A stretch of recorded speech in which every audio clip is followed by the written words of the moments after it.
మల్కజిగిరి నియోజకవర్గంలోని వాయుపురిలో బీజేపీ అభ్యర్థి రామచంద్రరావుకు మద్దతుగా కేంద్ర మంత్రి Nirmala Sitharaman meet and greet సమావేశం ఏర్పాటు చేశారు. ఈ సందర్భంగా ఆమె మాట్లాడుతూ అన్ని రాష్ట్రాలకు దేశ ప్రధాని నరేంద్ర మోదీ సారథ్యంలో సమాన ప్రాధాన్యత కల్పించారన్నారు. ఆంధ్ర తెలంగాణ రాష్ట్రం వేరైనప్పుడు తెలంగాణ రాష్ట్రంలో మిగులు బడ్జెట్ ఉండిందన్నారు. కానీ ఇప్పుడు అప్పుల రాష్ట్రంగా మిగిలిందన్నారు. దేశ ప్రధాని దేశ ప్రజల కోసం ఆలోచిస్తుంటే ఈ రాష్ట్ర ప్రభుత్వం మాత్రమే వాళ్ళ కుటుంబం కోసం మాత్రమే ఆలోచిస్తున్నారు. దేశ ప్రధాని మోదీ సైనికుల సంక్షేమం కోసం ఎన్నో చర్యలు తీసుకుంటున్నారు. కానీ రాష్ట్ర ప్రభుత్వం మాత్రం క్యాంటీన్లో ఉండే వస్తువులపైన కూడా రాష్ట్ర పన్ను కింద 128% పన్ను వేసి సైనికుల కుటుంబాలను ఇబ్బందులకు గురి చేస్తున్నారు.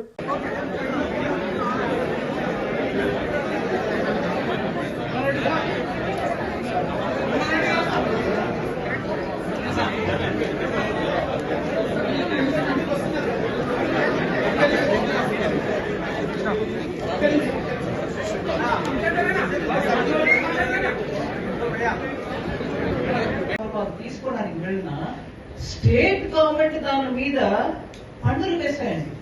Taxes have been levied on canteen stores department. I'm shocked by this. అంటే దేశానికి సేవ చేసిన వాళ్ళు మోదీ గారు ఒక సైడ్ ఇంకా ఏం చేయాలి, ఇంకా ఎంత వాళ్ళ పిల్లలకు చేయాలి, వాళ్ళ విడోస్ కు చేయాలని చూస్తూ పోతే ఇటువైపు క్యాంటీన్ స్టోర్స్ డిపార్ట్మెంట్ మీద ఎంత అన్నారు 128% ట్యాక్స్ వేసుకున్న గవర్నమెంట్ ని, స్టేట్ గవర్నమెంట్ మీరు ఏం చేస్తారు? అక్కడ పోయి మీరు కొనేదేంటి? ఓ గ్రోసరీస్, లేదు ఇంటికి ఒక సూట్ కేసు, లేదు షాంపూ. దీని మీద 125 జిఎస్టీలో కూడా మనం చేయట్లేదు. లిక్కర్ ట్యాక్స్ వేస్తున్నారు.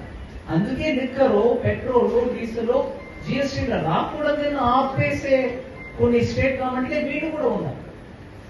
జిఎస్టీకి వచ్చేస్తే మీకు రీజనబుల్ రేట్ లో ట్యాక్స్ ఉంటుంది, ఎక్కువ కన్స్యూమింగ్ ఐటమ్స్ లో పెట్టట్లేదు. సో అట్లా డిఫెన్స్ సర్వీస్ పర్సనల్ నాకు ఒకవైపు ఒక చిన్న మనసులో మాట చెప్తున్నాను. ఏముంది డిఫెన్స్ పర్సనల్ కి ఇంకా చేయాలి, మోదీ గారు ఇది చేయలేదు. ఇప్పుడు మాట్లాడుతున్నప్పుడు కూడా 90% ఓఆర్ఓపీకి దొరికింది. 90 అన్నారా, 95 అన్నారు.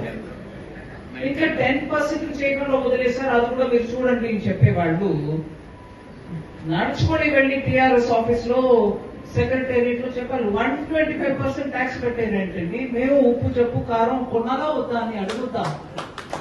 వాళ్ళని అడగకపోయి ఇచ్చిన మోదీ గారిని ఇంకా ఒక 10% మిగిలి ఉన్నారు కదా, వాళ్ళకి ఏమైంది అంటున్నారు. సరే, అది కూడా మంచి మాటే, చెప్తాం మోదీ గారికి. బట్ ఇక్కడ జరుగుతున్న బట్టి ఇట్లాంటి brazen attack against our defense personnel and their families, are we not going to question them? So that is the highlight which I want to draw to your point. Approachable, responsive government which Prime Minister Modi runs listens to the grievances of armed forces and their ex-servicemen, and they respond accordingly. But if that is happening in one side, the other side you have somebody who comes around to tax your own, daily आटा, तेल, नमक खरीदने वाले दुकान में जाकर के 125% tax लगाने वाले सरकार के ऊपर आप क्या सोचेंगे? उनको क्यों वोट देना?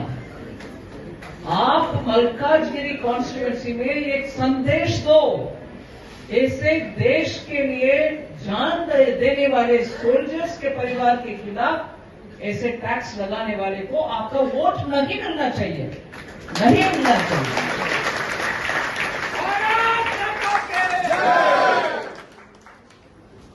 मैं इसीलिए और ज्यादा ना कहते हुए, रामचंद्रराव बहुत पुराना व्यक्ति है हमारे पार्टी में, जैसे उन्होंने बताया 45 इयर्स से पार्टी का सर्विस कर रहा।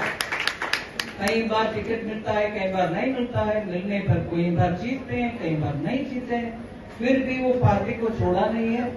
और जैसे उन्होंने अपने आप बताया, उनका अर्निंग्स सब एब्सोल्युटली अवेलेबल सबको देखने के लिए, कोई इधर उधर का माल वो कमाते नहीं है।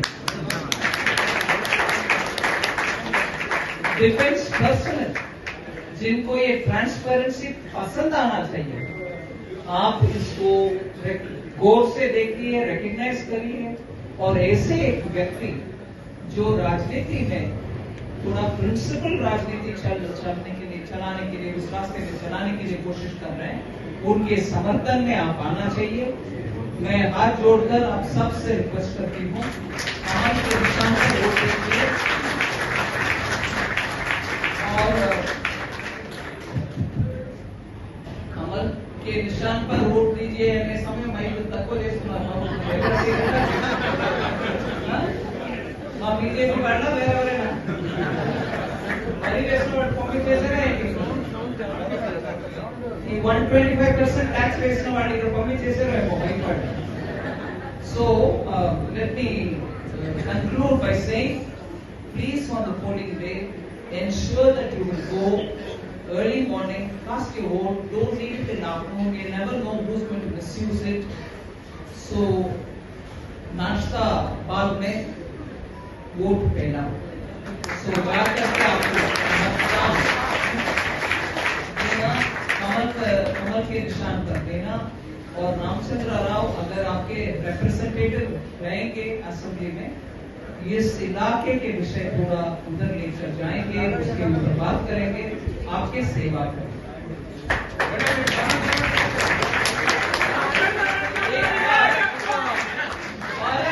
5,000 soldiers.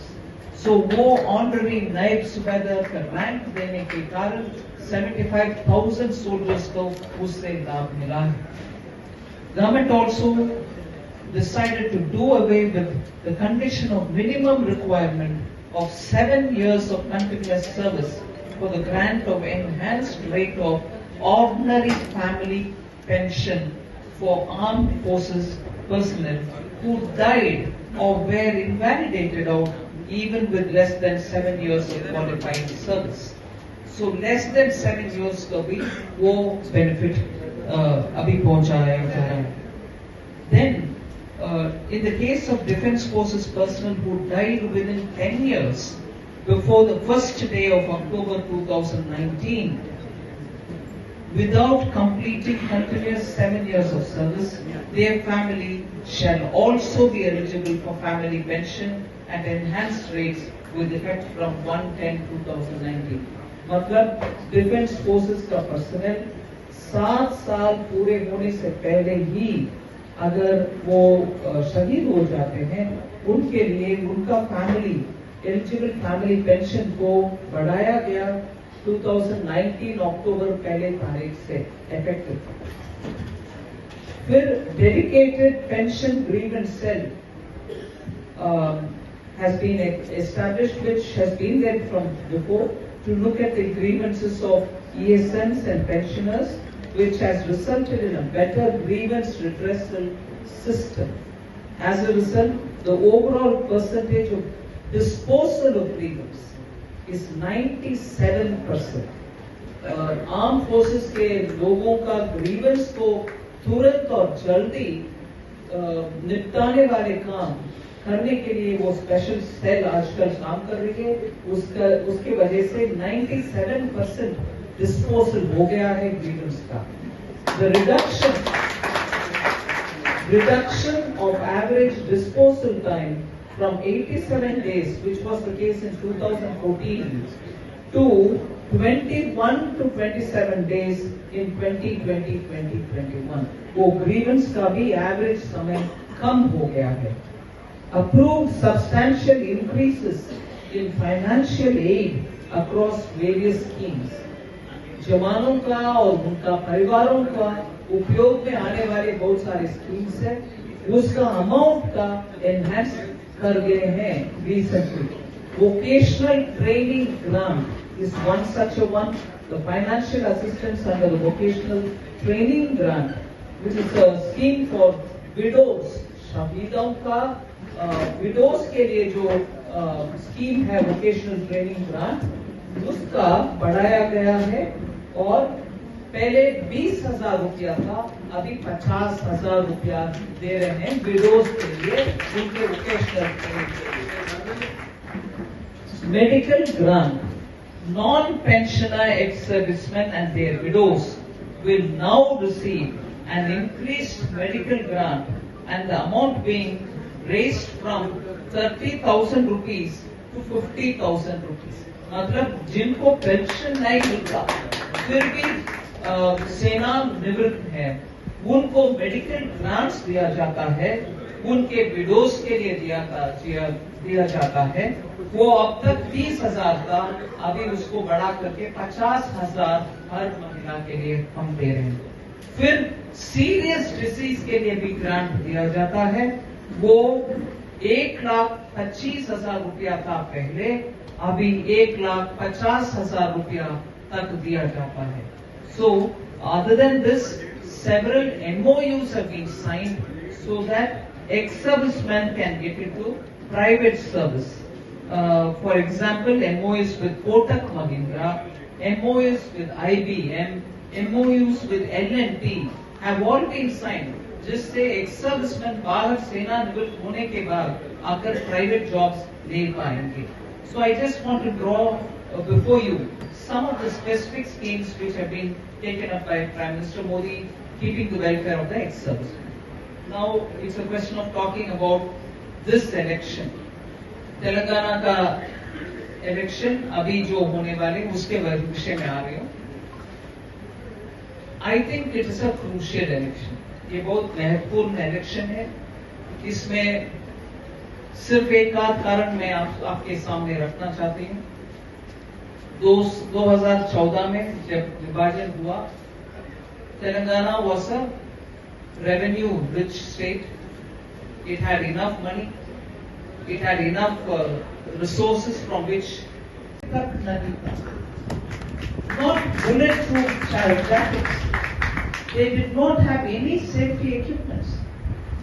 And 10 years of the government had passed, not one procurement possible. So the first of the things that we had to immediately procure from anywhere to give our Jawans was bulletproof jackets. It frightened me because I've read somewhat some parts of what happened in 1962, the Indo-China War. Our lack of preparedness, our not heeding the voice of the armed forces in dealing with the situation were all causes, some causes. There are several others I can say for what happened in 1962. But in 2017 when I entered the ministry, if we were still talking of procuring bulletproof jackets and also bullets for their guns, they were holding the guns, but they didn't have a bullet to use. They were running short of stocks. So that's the level from which Prime Minister Modi had started strengthening the armed forces. The purchase of Rafale, especially when we were facing a two-front kind of an attack, any time the situation would have aggravated. These are decisions which Prime Minister has taken much in the interest of the country. And there was nothing else but a government-to-government agreement. Open as your palm is. But no, we only heard politics about what went behind the decision. And as per time declared at that time, I remember defending this in the parliament, in the Lok Sabha, standing and answering questions on Rafale. As per the schedule, every aircraft had come and Indian Air Force felt, yes, now they have the capability to handle situations. So the decisions were taken in the national interest. There were no kickbacks or there were no companies with which we had any dealing done. So with that said, I just want to very quickly recall those specific benefits which Government of India under Prime Minister Modi has established and given for the defense forces. You've also heard about the one rank, one pension, which was a decision taken in 2015.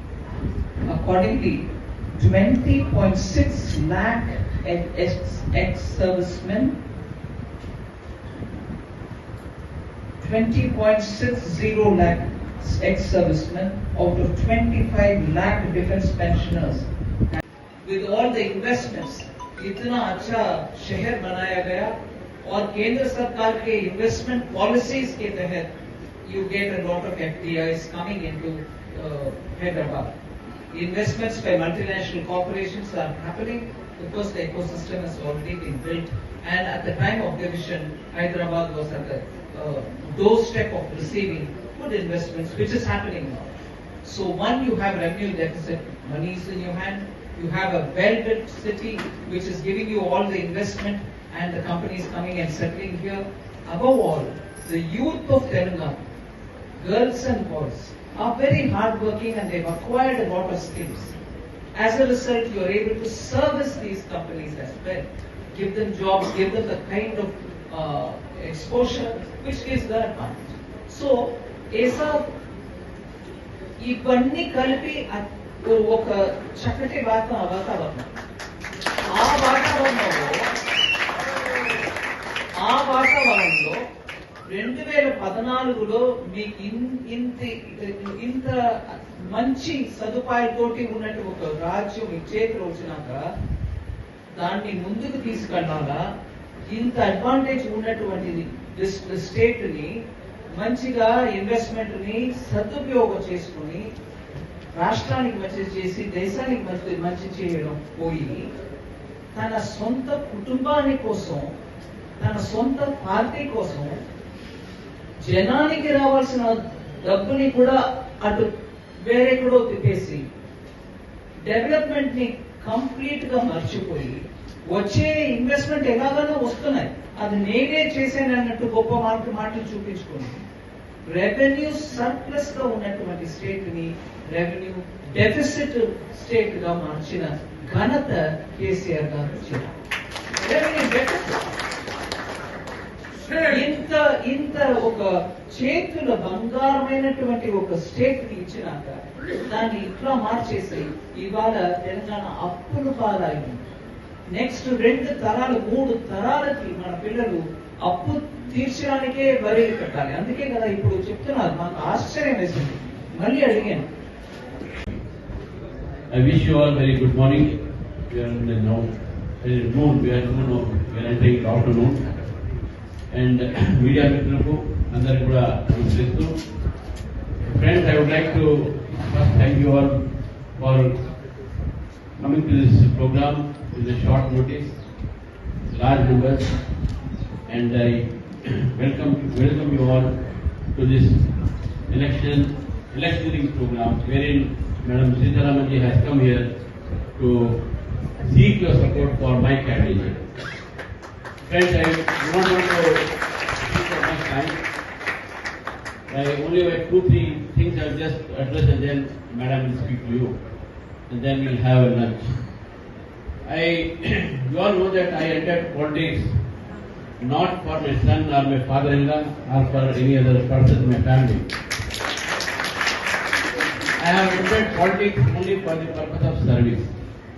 For the past 1977, as a student union activist, from Vidyarthi Parishad. And till today, I believed in one ideology only. I was only under one flag in one party, and for the last 45 years, I have been in the same party. I have not changed my party in a single day, 3 parties like others. I have not changed parties for the sake of power, but I am still in the party whether defeat or victory. I have been serving the people, and that is my conviction and commitment in politics. This is a fight today between the money power and the people's power, and I totally believe that today people's power will win against money power.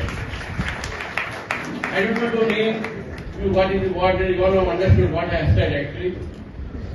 I only request you all to give me an opportunity to serve you. I was MLC representing 42% segment, and I did my every best to serve the people. And today I need one opportunity. There is a saying in English, those heard songs are sweet, but those unheard are more sweeter. And you have heard, that is, you have given opportunity to TDP, you have given opportunity to Congress, you have given opportunity to TRS. This time give an opportunity to BJP and you will see the difference. Bharatiya Janata Party, whenever it comes to power in any state and the center, we have seen development. Today in India, I don't want to speak all those because Madam is here to speak on that, but I can tell you only one thing. It's only